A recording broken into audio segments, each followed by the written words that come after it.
नमस्कार, मैं आयुषी आप सभी दर्शकों का अन्नदाता कार्यक्रम में स्वागत करती हूँ। त्याग और तपस्या का दूसरा नाम है किसान। कृषि ही उसकी भक्ति है और कृषि ही उसकी शक्ति है। कृषि ही उसकी निद्रा है और कृषि ही उसका जागरण है। ऐसे ही भारतीय किसानों को खेतीबाड़ी से जुड़ी हुई बहुत सी नई लाभकारी जानकारियां देने के लिए हर रोज सुबह हम आपके साथ आते हैं। तो चलिए कार्यक्रम शुरू करने से पहले देखते हैं क्या है आज के अन्नदाता में। आजकल अधिकांश किसान आधुनिक तकनीकियों को अपनाकर सब्जियों की खेती करने लगे हैं और करे भी क्यों नहीं, क्योंकि इन उन्नत तकनीकियों की वजह से कम समय और कम पानी में आसानी से सब्जियों की खेती की जा सकती है। इसलिए किसान आधुनिक तकनीकियों को अपनाकर सब्जियों की खेती कैसे करें, आइए जानते हैं बागवानी विशेषज्ञ डॉक्टर पीसी गढ़वाल से। प्रदेश में पानी की कमी के चलते आजकल किसान बेड बनाकर मल्चिंग और ड्रिप लगाकर सब्जियों की खेती करने लगे हैं, क्योंकि ऐसा करने से सब्जियों में कम पानी तो लगता ही है, इसके अलावा मल्चिंग और ड्रिप लगाने के कई और फायदे भी हैं। सब्जियां लगाने से पहले हम अगर बेड बनाएं और बेड के साथ में मल्च और ड्रिप इरिगेशन का अगर उपयोग करें, लेकिन किसान भाइयों देखते हैं कि जैसे बेड बनाते हैं और बेड सबसे पहले तो ये देखते हैं कि बेड बनाना क्यों ज़रूरी है। बेड बनाना इसलिए ज़रूरी है क्योंकि ये ऊपर उठी हुई जो मिट्टी होती है उसमें सब्जियाँ अच्छी तरीके से होती है और इनमें जो गलन की समस्या होती है वो बिल्कुल भी नहीं होती है। साथ ही साथ जो जल धारण क्षमता है मिट्टी की वो भी बढ़ जाती है, तो उसमें भी जो सब्जियां हैं वो अच्छे से ग्रो करती है, अच्छे से उत्पादन देती है। दूसरा ये हुआ कि हम ये अभी इस समय पर मल्च और ड्रिप इरिगेशन का अगर हम प्रयोग करते हैं तो उसमें मल्च क्या काम करता है कि एक तो सब जो टेम्परेचर है उसको मेंटेन रखता है, दूसरा खरपतवार की समस्या नहीं होती है, तो इस वजह से जो फसल की जल मांग है वो भी कम रहती है। बेडों पर सब्जियों को लगाने से पानी की बचत के अलावा ड्रिप के द्वारा पानी के साथ घुलनशील उर्वरकों को भी सिंचाई पानी के साथ जड़ क्षेत्र में दे सकते हैं, जिससे फसल की बढ़वार अच्छी होती है और उत्पादन भी गुणवत्ता युक्त अधिक मिलता है। लेकिन इससे पहले कि बेड बनाते समय और बेड बनाने के बाद में हमें मल्च लगाने में किसानों को काफ़ी कठिनाइयाँ हो रही है, तो इसी कठिनाई को देखते हुए कृषि विज्ञान केंद्र बानसूर ने ये मल्चर परचेज किया है। और ये मल्चर क्या काम करता है कि ये बेड भी बनाता है, बेड बनाते साथ साथ क्या करता है कि इसमें हम वर्मी कंपोस्ट वगैरह का डीएपी और जो यूरिया वगैरह है वो सारा का सारा मिश्रण हम इसमें भर देते हैं। ऊपर ये जो रोल लगा हुआ है इसमें ड्रिप इरिगेशन की जो ड्रिप इरिगेशन के द्वारा हम खेती करते हैं आजकल, और ड्रिप इरिगेशन के द्वारा जिस समय पर फसल को ज़रूरत होती है, जितनी दूर में ज़रूरत होती है वही उसी के लिए ड्रिप इरिगेशन यूज किया जाता है। तो इसमें हम ड्रिप इरिगेशन लगा देते हैं, इसमें हम खाद वगैरह भर देते हैं और यहाँ पर हम ये जो हमारा रोल है मल्च का उसको लगा देते हैं, जैसा आप देख रहे हैं ये लगा हुआ है। इसके बाद में ये इसका रोलर है जो ये लग करके और इसको कॉम्पैक्ट थोड़ा सा दबा देता है और ये इसके सहायता से लग करके इन टायरों के नीचे हम लगा देते हैं। उसके बाद में ये इसको दबा देता है ज़मीन में और ये मल्चिंग आसानी से हो जाती है, जिसके लिए काफ़ी लेबर की ज़रूरत पड़ती है। ये सारा जो काम है वो आसानी से एक ही मशीन के द्वारा हो जाता है। ये मशीन 3 काम एक साथ करता है, पहला खाद मिलाना, दूसरा बेड बनाना, तीसरा मल्च लगाना और चौथा इसके साथ साथ में ड्रिप इरिगेशन भी साथ साथ में बिछा देता है। इस प्रकार से ये बहुआयामी मशीन है और ये लोगों के बीच में काफ़ी प्रचलित हो रहे हैं। यदि आप इस प्रकार से आधुनिक तकनीकों को अपनाकर सब्जियों की खेती करते हैं तो कम मजदूरी खर्च में समय पर बुआई करके फसलों से अधिक उपज ले सकते हैं। और हम इस तकनीक को किसानों तक पहुंचा रहे हैं, तो आप इसके द्वारा ये जो मल्च बनाने की तकनीक है ये देख सकते हैं, समझ सकते हैं। धन्यवाद। ये थी कुछ उपयोगी जानकारियां। अब लेते हैं एक छोटा सा ब्रेक, जल्द लौटेंगे और जानेंगे कार्यक्रम में आगे क्या है महत्वपूर्ण जानकारियां। बने रहिए हमारे साथ। ब्रेक के बाद आप सभी दर्शकों का स्वागत है। चलिए अब रुख करते हैं अगली कड़ी की ओर। कहते हैं कि अगर मन में कुछ कर गुजरने की चाह हो और इंसान के हौसले बुलंद हो तो कोई भी काम मुश्किल नहीं होता। ऐसा ही कुछ कर दिखाया है हिमाचल प्रदेश के मशरूम सिटी कहे जाने वाले सोलन शहर के युवा निशांत गाजटा ने। इन्होंने कीड़ा जड़ी मशरूम यानी कोर्डिसिप मशरूम की खेती करने के बारे में सोचा और अपने घर पर ही लैब तैयार करके कीड़ा जड़ी मशरूम को उगाने में कामयाब हो गए और आज ये लाखों की आय कमा रहे हैं। तो चलिए जानते हैं इनकी सफलता की कहानी उन्हीं की जुबानी। मेरा नाम निशान गास्टा है। मैं सोलन का रहने वाला हूँ। मैंने अपनी बीटेक AP गोल्ड यूनिवर्सिटी शिमला से करी है और अपनी पॉलिटेक रियाद बहारा से करी है। मुझे बचपन में मशरूम लगाने का काफ़ी शौक था। मेरे घर में मेरे नाना जी मशरूम लगाया करते थे। उन्होंने बटन मशरूम्स और ऑयस्टर्स लगाए हुए थे। उस समय से मुझे काफ़ी शौक था, लेकिन 2018 में मुझे पता लगा कि एक इस तरीके का मशरूम भी इंडिया में आ चुका है, जैसे कीड़ा जड़ी है, ये अपना कॉर्डिसेप है। ये काफ़ी यूज़फुल है बॉडी के लिए, क्योंकि ये मेडिसिन की तरह यूज़ होता है। ये हम सब्जी की तरह खा नहीं सकते हैं। उसके बाद मैंने इसके बारे में पता किया तो मुझे पता लगा चंडीगढ़ में इसकी ट्रेनिंग सबसे नियरेस्ट, मुझे चंडीगढ़ में इसकी ट्रेनिंग मिल रही है। उसके बाद मैंने वहाँ पर ट्रेनिंग ली। हाँ, मुझे वहाँ पर मैम काफ़ी हेल्पफुल मिले। उन्होंने मुझे लैब दे दी थी कि आप अपने हिसाब से करो, आपको जैसा काम करना है। मैंने वहाँ पर काफ़ी कोशिश करी। मैम ने मुझे जैसा सिखाया मैंने वैसा काम किया। फिर मैंने ये क्रॉप सोचा मैं अब अपनी लैब में भी लगाऊंगा। मैंने बड़ी मुश्किल से सर लैब तैयार करी, अपनी मटेरियल अरे परे पता करके मैंने लैब तैयार करी। उसके बाद लॉकडाउन आ गया। लॉकडाउन में फिर मैं नहीं लगा पाया, पर मेरे पास स्पॉन था। मुझे मैम ने स्पॉन दिया था। मैंने एक ट्राई मारा और मैं इसमें सक्सेस हो गया।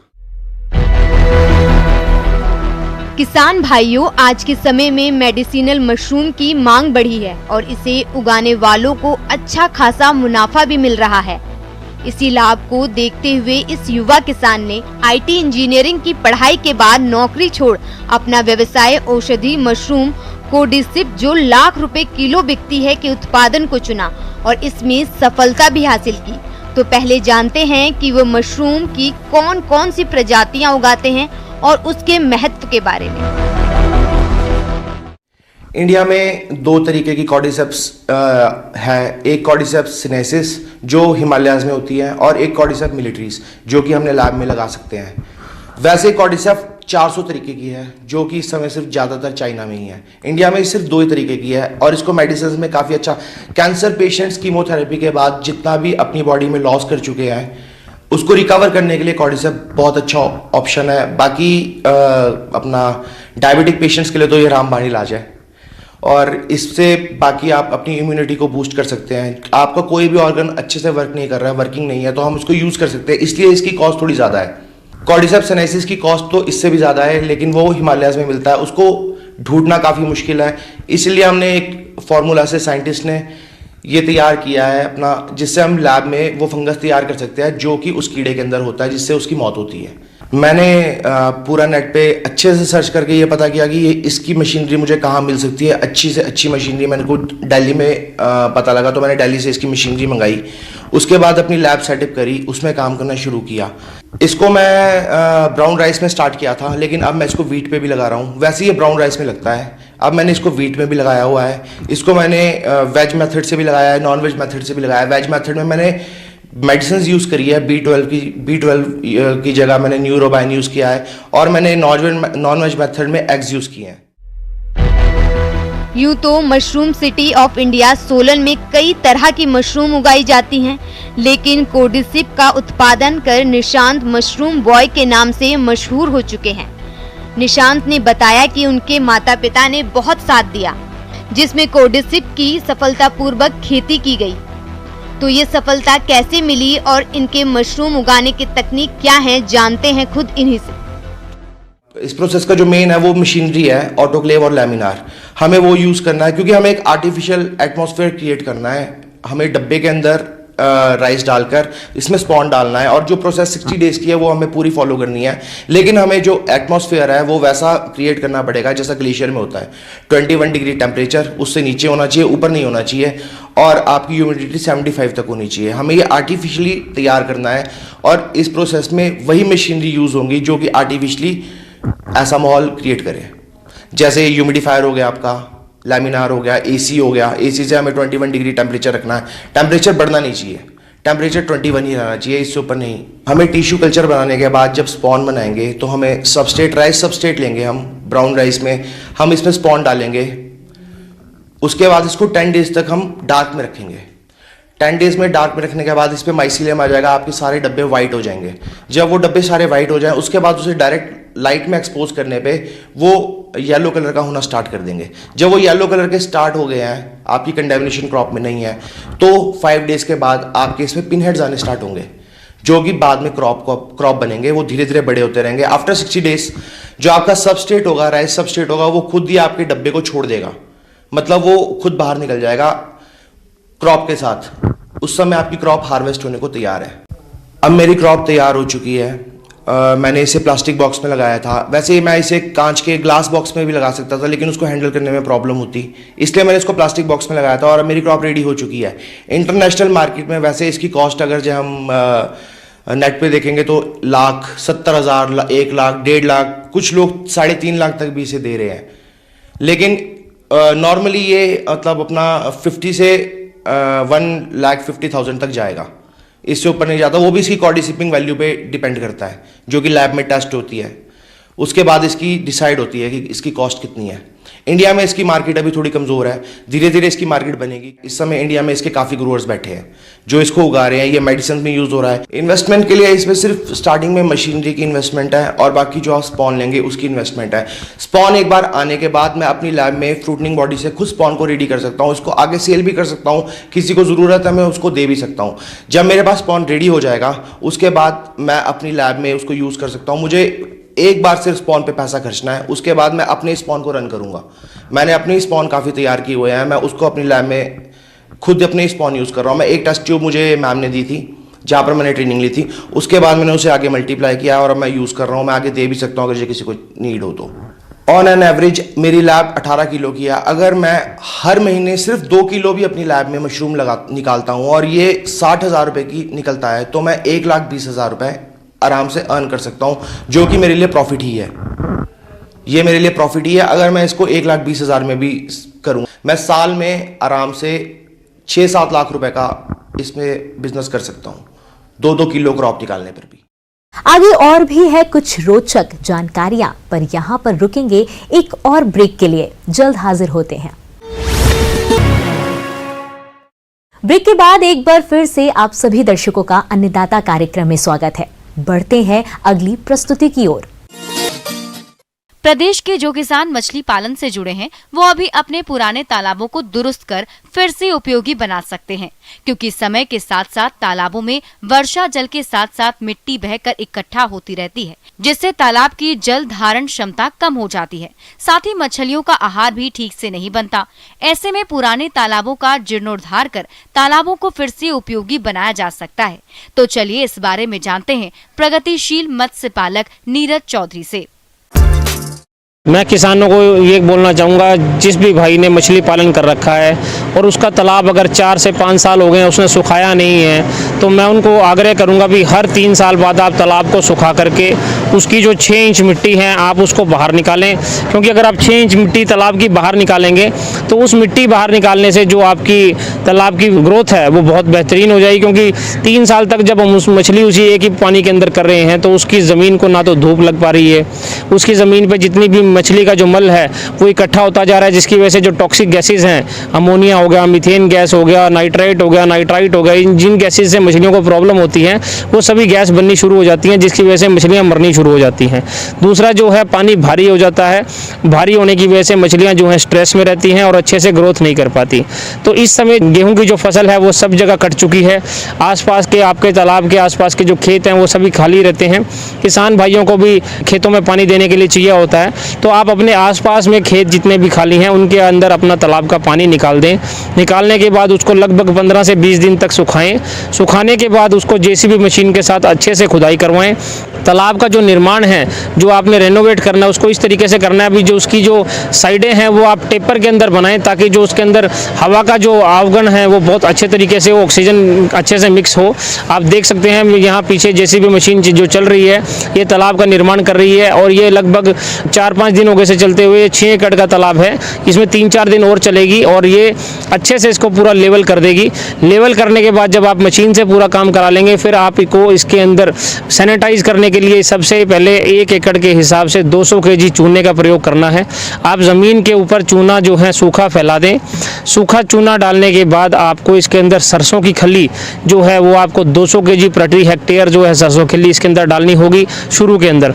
दूसरा, इसके अंदर अगर ये पुराना तालाब है, आपने खुदाई कराई है, तो इसमें 4 ट्रॉली 1 साल पुराना जो गोबर है आप वो पूरा का पूरा तालाब की ज़मीन पे फेंक दें। और फेंकने के बाद आप इसको पूरा ट्रैक्टर से जो है इसकी जुताई कराएं। जुताई कराने के बाद आप इसके अंदर पानी भरें। पानी भरने के बाद 5 से 6 दिन तक इसको छोड़ दें। जब आप 5 से 6 दिन तक इसको छोड़ेंगे तो इसके अंदर जो नेचुरल खुराक है जिसको प्लैंकटन बोलते हैं वो अच्छे से इसके अंदर तैयार हो जाएगा। वो तैयार होने के बाद आप इसके अंदर मछली जो है अपनी स्टॉक करें। दूसरा, मैं ये कहना चाहूँगा, इसके साथ साथ आप इसके ऊपर धागा भी बांधे ताकि जो है पक्षियाँ आपका नुकसान ना कर पाएँ। पक्षी बहुत नुकसान करते हैं, जो माइग्रेटरी बर्ड्स आते हैं, तो आप इसके ऊपर धागा बांध दें और उसके बाद इसमें आप मछली का बीज छोड़ें। नया तालाब हो या पुराने तालाब, अब आपको तालाब में प्राकृतिक आहार तैयार करने के लिए खाद और चूने का प्रयोग करना है, जिसका सही समय जून का महीना होता है। 10 दिनों के बाद आप तालाब में पूरा पानी भर दीजिए, यानी 1.5 मीटर तक। इसके बाद आप मछली बीज तालाब में डालें। इस व्यवसाय से अधिक लाभ के लिए कार्प मछलियों की 3 या 6 प्रजातियों का पालन करें। बीज छोड़ने के बाद जब आप इसके अंदर उसको भोजन देंगे तो फिर दोबारा से 2 से 3 साल तक किसान भाई को किसी भी तरीके की समस्या नहीं होगी। यदि मछली तालाब सदाबहार है तो उनमें आमतौर पर जलीय खरपतवार अधिक उगते हैं।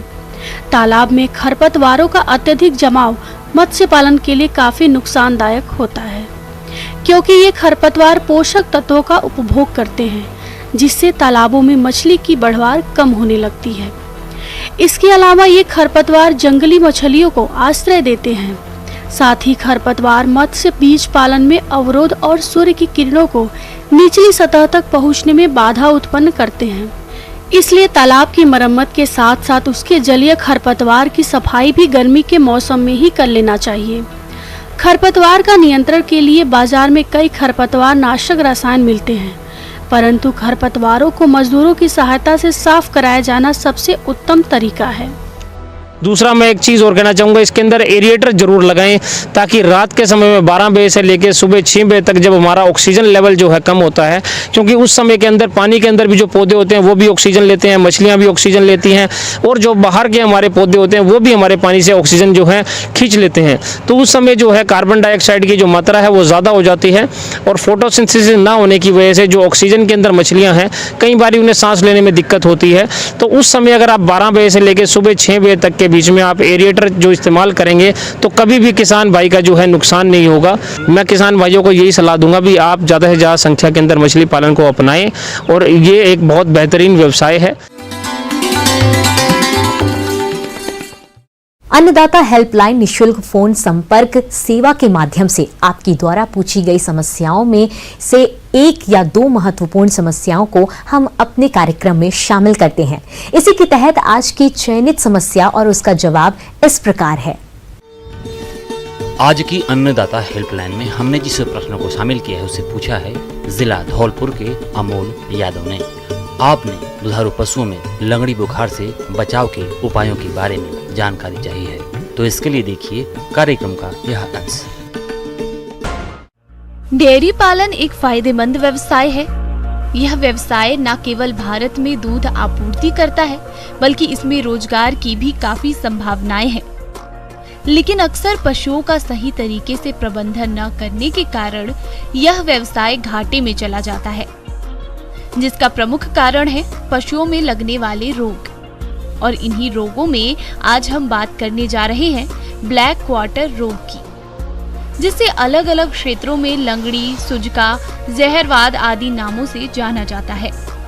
पशुपालक भाइयों, वैसे तो यह रोग गाय और भैंस दोनों में होता है, परंतु यह रोग गायों में अधिक पाया जाता है और इससे अच्छे व स्वस्थ पशु ही ज्यादातर प्रभावित होते हैं। यह एक जीवाणु जनित छूतदार संक्रामक रोग है जो कि बरसात में अधिक फैलता है। स्वस्थ पशुओं में यह बीमारी रोगी पशु के चारे, दाने या पशु के घाव द्वारा फैलती है। इस बीमारी से ग्रसित पशु में अचानक तेज बुखार आना, खाना पीना एवं जुगाली बंद कर देना, शरीर के विभिन्न अंगों में अकड़न, आंखों का लाल होना, पुट्ठे पर गर्म सूजन जो बाद में ठंडी हो जाती है और सूजन को दबाने पर गैस भरी होने से चट चट की आवाज होती है और पशु का पहले लंगड़ाना एवं बाद में चलने फिरने में पूर्णतया असमर्थ हो जाना आदि इस बीमारी के प्रमुख लक्षण हैं, जिसे देखकर पशुपालक रोगी पशु की पहचान कर सकते हैं। पशुपालक भाइयों, इस बीमारी से अपने पशुओं का बचाव करना बहुत ही जरूरी होता है, तभी आप अपने दुधारू पशुओं से अधिक दुग्ध उत्पादन ले सकते हैं। इसलिए आप प्रतिवर्ष पशुओं को इस रोग से बचाने के लिए मॉनसून से पहले टीका अवश्य लगवाएं। यह टीका 3 वर्ष की आयु तक ही लगाया जा सकता है। रोगी पशु को नदी, तालाब, पोखर आदि में पानी ना पीने दें। रोगी पशु को स्वस्थ पशुओं से अलग रखें और स्वस्थ पशुओं को दाना पानी आदि पहले देवें।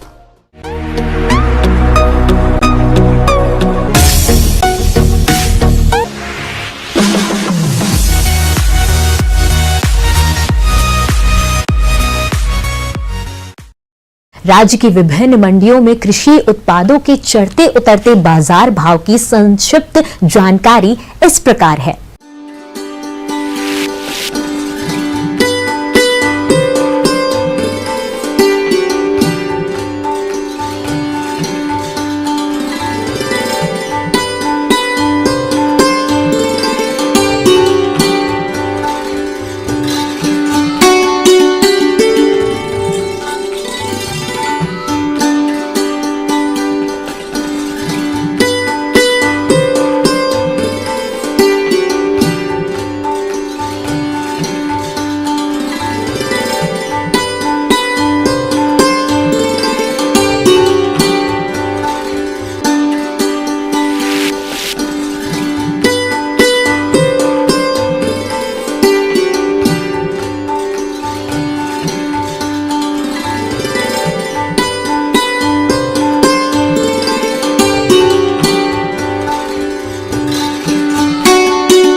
हम यह उम्मीद करते हैं कि आज का कार्यक्रम आप सभी दर्शकों के लिए उपयोगी रहा होगा। किसान भाइयों, अन्नदाता आपकी सेवा के लिए संकल्परत है और कृषि संबंधित समस्या एवं सुझावों के लिए आप हमें इस पते पर संपर्क कर सकते हैं।